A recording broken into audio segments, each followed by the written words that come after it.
کہ قسم اللہ کی 1 مہینے میں دے دوں گا، بڑی ضرورت ہے، آپ مجھے عنایت فرما دیجیے۔ سامنے والے کو یقین ہو جاتا ہے کہ نہیں بیچارہ قسم کھا رہا ہے، یقیناً دے دے گا۔ تو جو کمزور ہوتا ہے وہ قسم کھاتا ہے۔ بزرگوں اور دوستوں، اللہ تو کسی سے کمزور نہیں، اللہ کسی کا محتاج نہیں، اللہ قسم کھا کر کیوں فرما رہا ہے؟ تو اس کا جواب یہ ہے کہ صاحب عرب والے جب کلام کرتے ہیں، آج بھی ان کا دستور ہے، گفتگو کے دوران وہ کہتے ہیں واللہ واللہ واللہ، یعنی اللہ کی قسم، اللہ کی قسم، اللہ کی قسم کھا کر جو کہتا ہے تو اللہ تعالیٰ یہ کہنا چاہتا ہے کہ میرے بندو، اے عرب والوں، تم جب کلام کرتے ہو تو اپنی گفتگو کو، اپنے کلام کو مضبوط اور مستحکم بنانے کے لیے تم قسمیں کھاتے ہو، تو میں خدا پروردگار عالم تمہیں قسم کھا کر کہتا ہوں کہ سارے انسان نقصان میں ہے، گھاٹے میں ہے، خسارے میں ہے۔ بزرگوں اور دوستوں، لیکن اس گھاٹے سے نکلنے کی ہمارے پاس صورت کیا ہوگی دوستوں بزرگوں؟ آگے اللہ ارشاد فرماتا ہے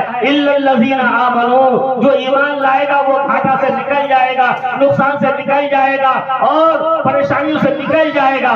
تو ایمان شرط ہے دوستوں بزرگوں۔ ایمان کا مطلب کیا ہے؟ جیسے مجھ جیسا ایمان والا، میں بھی تو ایمان والا ہوں، آپ بھی ایمان والے ہیں ماشاءاللہ، مجھ سے تو اچھے آپ لوگ ہیں۔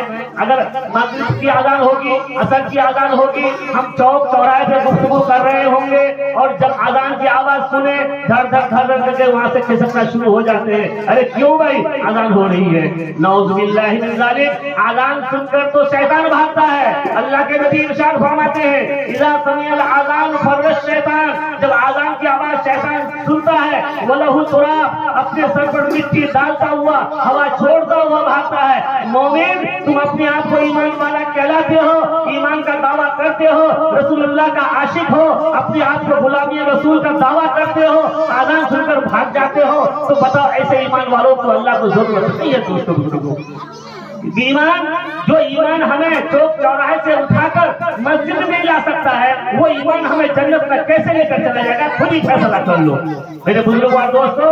اللہ تبارک و تعالیٰ نے ایمان کا ہمیں جو ایک وہ بتایا ہے کہ ایمان کہاں سے سیکھنا ہے۔ چلیے 1400-1500 سال پیچھے صحابہ کرام رضوان اللہ تعالیٰ علیہم اجمعین کی زندگی کا مطالعہ کیجیے، ایک ایک واقعہ کو دیکھیے، پھر آپ کو پتہ چل جائے گا کہ ایمان کسے کہتے ہیں۔ ایک واقعہ یاد آ گیا آپ کی برکت سے، سنا تو میں بات ختم کر رہا ہوں۔